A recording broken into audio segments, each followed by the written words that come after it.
Herve, capitale administrative, scolaire et économique du plateau de Herve, possède de multiples atouts. La ville se situe à 4 km seulement de l'E40, elle est à 20 minutes à peine de Liège, 30 de Maastricht et 35 d'Aix-la-Chapelle. Mais ces atouts charmes ne s'arrêtent évidemment pas à la proximité de ces trois grandes villes. La ville de Herve se caractérise en effet par un capital économique extraordinaire, à côté d'entrepreneurs, de commerçants, d'artisans, de professions libérales, d'indépendants, des gens qui osent, qui prennent des risques, qui investissent ici sur le plateau de Herve. Et à côté de ce secteur privé, un service public fort avec une administration communale, un CPS, une maison de repos, un service régional d'incendie, 112 professeurs et instituteurs, un réseau scolaire important dans le secondaire, avec un projet de regroupement de sociaux. Donc ça fait pour la ville de Herve plus de 750 personnes qui travaillent ici sur ce territoire.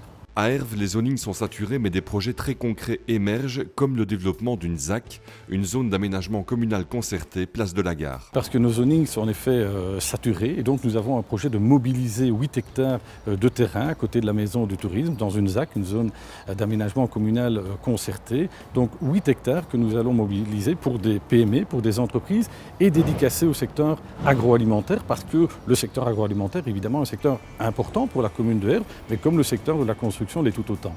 La construction, justement, parlons-en, la Confédération de la construction va s'installer à Herve. Oui, c'est vrai que le type d'activité sur le territoire est très divers, mais le secteur de la construction représente évidemment un pôle vraiment important ici sur la ville. Et le fait d'avoir la Confédération de la construction de l'arrondissement de Verviers qui vient s'installer ici à Herve est évidemment une plus-value et un plus évidemment pour l'activité économique. À Herve, on ne peut concevoir l'émergence de nouveaux projets qu'en partenariat avec des acteurs privés. C'est une voie dans laquelle on s'inscrit notamment par rapport au site chapelier en face de la piscine. Nous voulons avoir développé du commerce, une place publique, du parking, mais aussi du logement. Donc il faut évidemment encourager les partenariats avec le privé parce que les pouvoirs publics manquent aujourd'hui de moyens financiers. Simplement ce que je demanderais, et ça c'est aussi le rôle des pouvoirs politiques, c'est de simplifier les choses. Tout est terriblement complexe.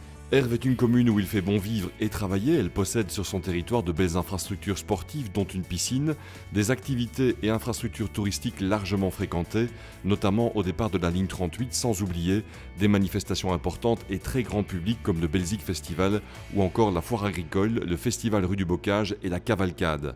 L'un des défis pour les autorités communales est de mener une politique volontariste de soutien au développement d'activités économiques porteuses d'emplois, tout en préservant un cadre de vie remarquable en bien des endroits de son territoire. Le pays de Herve, dans sa globalité, tient beaucoup à sa ruralité, à son côté paysager, à son côté rural et agricole. Je pense qu'on doit être fier de l'être, mais à côté de ça, il y a le développement de l'activité économique, le soutien aux entreprises, le soutien au travail, celles et ceux qui travaillent au quotidien. Je pense que c'est vraiment important parce que la priorité pour tout responsable politique aujourd'hui, c'est l'emploi et la formation. Vous l'avez compris, le bourgmestre et les échevins herviens sont à l'écoute des entrepreneurs.